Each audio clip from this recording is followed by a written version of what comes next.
दलित समाज को क्यों बुद्ध की जरूरत है? आखिर क्यों दलित समाज को बुद्ध धर्म अपनाना चाहिए? दोस्तों, मैं सुनील बौद्ध आप सभी का स्वागत करता हूं। जानिए इस वीडियो पर तथागत बुद्ध और उनके धम्म के बारे में। दोस्तों, जैसा कि आप सभी लोग जानते हैं, पूरा देश बुद्ध पूर्णिमा के दिन तथागत बुद्ध के विचारों को याद करता है। भारत की धरती बुद्ध की धरती है, यह सब आप जानते हैं। भारत में हर जगह बुद्ध ही बुद्ध मिलेंगे। दोस्तों, गौतम बुद्ध ने जातिवाद का हमेशा विरोध किया और मानवता को ही सर्वोपरि माना। गौतम बुद्ध सभी वर्गों को एक समान मानते थे। समाज में किसी भी समुदाय के साथ जातिगत भेदभाव को वे अभिशाप मानते थे। बता दें कि गौतम बुद्ध के इन्हीं विचारों से प्रभावित होकर डॉक्टर भीमराव अंबेडकर जी से लेकर कांशीराम, बसपा सुप्रीमो मायावती तक ऐसे बड़े से बड़े दलित नेता, महापुरुष जिन्होंने जीवन के पड़ाव पर हिंदू धर्म को त्याग करते हुए बौद्ध धर्म को अपना लिया। भीमराव अंबेडकर और मायावती ने भी हिंदू धर्म को त्याग कर बौद्ध धर्म अपना लिया। गौतम बुद्ध का जातिवाद को लेकर यह विचार था कि ना जन्म से कोई शूद्र होता है और ना कर्म से ही कोई मनुष्य ब्राह्मण हो जाता है। बुद्ध ने भारतीय समाज में वर्ण व्यवस्था, जाति व्यवस्था के कारण दलितों व पिछड़ों वर्गों द्वारा समुदाय के जीवन से मुक्ति दिलवाने हेतु भगवान, भाग्य, पुनर्जन्म और आत्मा की सत्ता को अस्वीकार करने का संदेश दिया। दोस्तों, बता दें कि मई के महीने में बुद्ध पूर्णिमा मनाई जाती है। बौद्ध धर्म को मानने वाले लोगों के लिए बुद्ध पूर्णिमा सबसे अधिक महत्वपूर्ण दिन है, क्योंकि बैसाख में पड़ने वाली इस पूर्णिमा के दिन ही शाक्य कुल के राजा शुद्धोधन के घर में सिद्धार्थ का जन्म हुआ था। इसी दिन लंबी तपस्या के बाद सिद्धार्थ गौतम को ज्ञान की प्राप्ति हुई और वे विश्व में बुद्ध के नाम से विख्यात हुए और इसी दिन उनका परिनिर्वाण भी हुआ। दोस्तों, बुद्ध दर्शन में जाति को लेकर कहा गया है कि जाति प्रथा भारतीय समाज की एक विकट समस्या है, जिसने भारतीय समाज के सम्यक विकास को अति प्राचीन काल से अवरुद्ध किया है। इस प्रथा में कुछ विशिष्ट समुदाय के लोगों ने अपनी जन्म आधारित श्रेष्ठता के चलते समाज के अन्य लोगों को निष्कृष्ट कर दिया और नीच दिखाकर उनका शोषण किया। इस प्रथा के चलते समाज में अनेक प्रकार की गैर बराबरी का उदय हुआ, जिससे कुछ लोगों को अपने मूलभूत अधिकारों और सुख सुविधाओं से वंचित रहना पड़ा। दोस्तों, बुद्ध ने आध्यात्मिक क्रांति के साथ साथ सामाजिक क्रांति भी की थी, लेकिन उनके इस पक्ष पर कम जोर दिया गया है।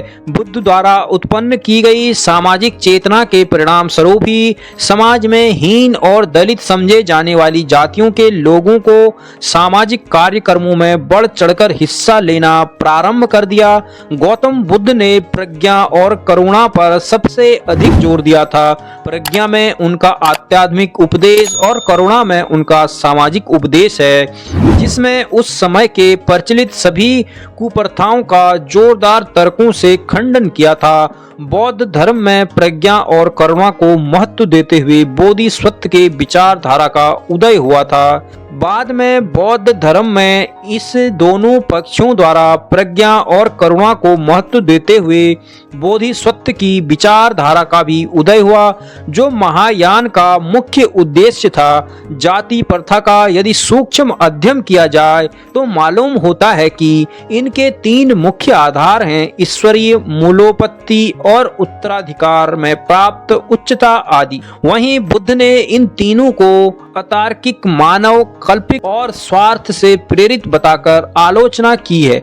बुद्ध का कहना तो यह था कि मैं इंसानियत में बसता हूँ और लोग मुझे मजहबों में ढूंढते हैं। दोस्तों, वहीं अगर समाज में जाति की बात करें तो दलितों को हमेशा ही कथित उच्च जातियों ने ललकारा है। हमेशा जाति को लेकर उनके साथ असमान व्यवहार किया। यही नहीं, उच्च जाति के लोगों ने धर्म का मुखौटा पहनकर दलितों को बड़ी ही बेरहमी से मारा पीटा भी है। आज जो भी अगर समाज में धार्मिक पाखंड कर रहे उनको धर्मों को देखें तो मालूम होता है कि बौद्ध धर्म दलितों के हित की बात करता है और जाति को लेकर कहा गया है कि जाति, मद, अभिमान, लोभ, देश तथा मूढ़ता ये सब अवगुण है। जहां पे इस देश में अच्छे स्थान नहीं है, जाति, मद, अभिमान, लोभ, देश तथा मूढ़ता ये सब अवगुण जहां नहीं है, वे ही इस देश में अच्छे स्थान हैं। दोस्तों बता दें कि दलित लोग अक्सर बाबा साहब अम्बेडकर को अपना मसीहा मानकर भी बौद्ध धर्म में परिवर्तित हुए हैं और बाबा साहब अम्बेडकर को यह मालूम था अस्पृश्यता और जाति व्यवस्था से छुटकारा तभी पाया जा सकता है जब समाज से अंधविश्वास को खत्म कर समाज के सभी समुदाय के लोग विशेषकर दलितों को शिक्षा और समाज में बराबरी का दर्जा दिया जाएगा। वहीं गौतम बुद्ध के सिद्धांतों का पालन करके ही बाबा साहब ने दलितों के मंदिरों में प्रवेश करने जैसे आंदोलनों सहित कई सुधारवादी पहलों की शुरुआत की। दोस्तों आखिर राजनीतिक पार्टियां कैसे दलितों का इस्तेमाल करती हैं?